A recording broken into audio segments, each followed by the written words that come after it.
Hey everybody, this is Joey with GuitarPlayersClub.com. Glad you could join me for this lesson. I just want to remind you first off the bat to click below. If you click below, we've got a free guitar ebook that has a lot of the concepts that we're going to go over here in these first few lessons.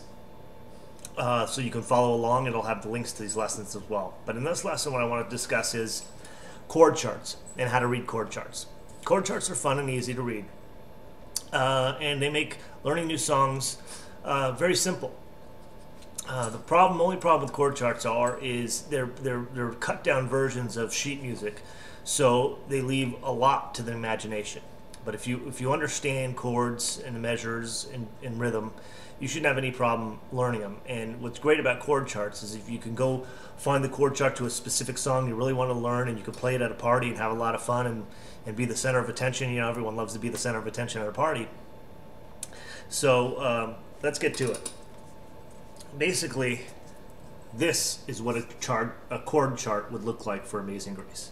And basically, you would have chord charts are written in a number of different ways, but this is pretty much really what you're going to see when you see a chord chart, or very similar to this. And up top, obviously, you're going to have the title of the song.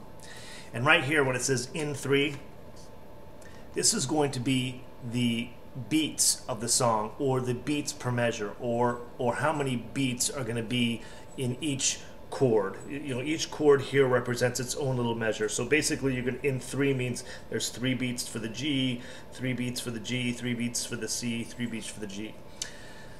This is a little bit of an odd timing, but most 99% of songs you find are going to be in 4, and it's going to be 1, 2, 3, 4, 1, 2, 3, 4. Amazing Grace is in 3s, but neither here nor there. Most songs are going to be in 4. There's some 6, there's some 8. There's even songs in really odd times of a 5 and a 7. For example, "Money" by Pink Floyd is in 7. You know, an odd time. But rhythm or meter, it could be the same thing. It's either the meter or rhythm. Meter is divided by the rhythm that continuously repeats a single basic pattern.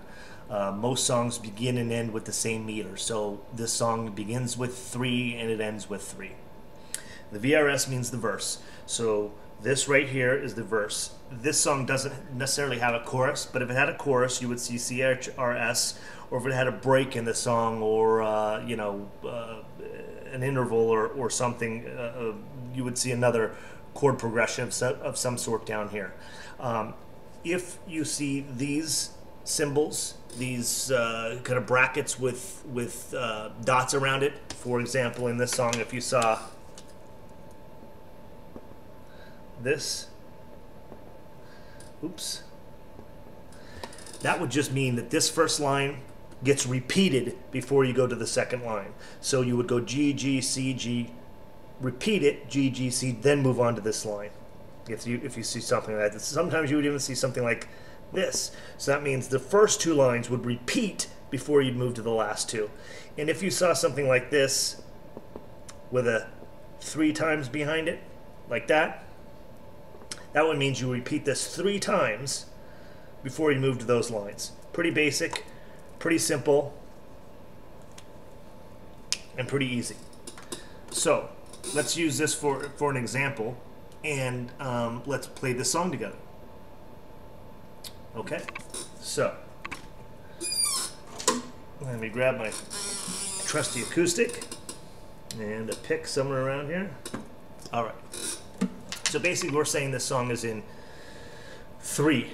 So it would be like this: down, up, down, down, up, down, down, up, down, down, up, down, down, up, down, down, up, down. So we just a lot of times in a chord chart you won't see the rhythm or the strumming pattern. So again, most songs can be strummed in 4/4 time with 8-note beats. So 1 and 2 and 3 and 4, and we went over what an 8th note is. But for this song, it's 3, and so you just play around with the strumming pattern a little bit. Make it your own. Make it your feel. How you feel the song. How you want to see the song. You know, you can play various songs various ways with different strum patterns and make it your own and make it sound great. But for this song, it's in 3. I've chosen to just do down, up, down, down, up, down. So first we'd start out with a G chord.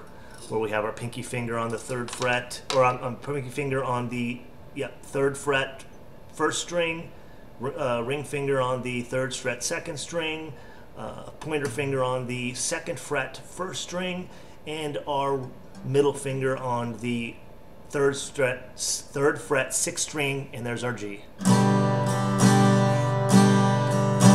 Okay, and then we go to a C chord. So then we have our ring finger, 3rd fret 5th string, our middle finger 2nd fret 4th string, and our pointer finger 1st fret 2nd string. I think everyone can see that, and that is a C chord.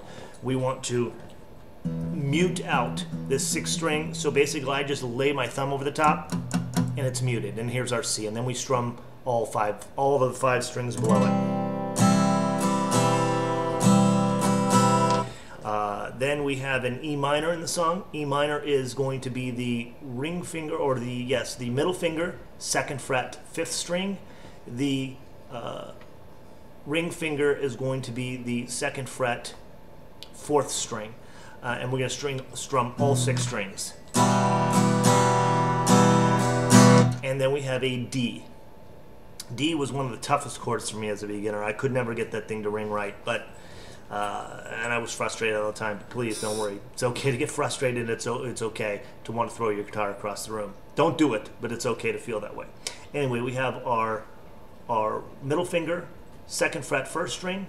We have our ring finger, 3rd fret 2nd string, and we have our pointer finger, 2nd fret 3rd string. So again, it's 2nd fret 1st string, 3rd fret 2nd string, and 2nd fret 1st string, or 2nd fret 3rd string, and we only want to strum the D, G, B, and E strings. We only want to strum the 4th,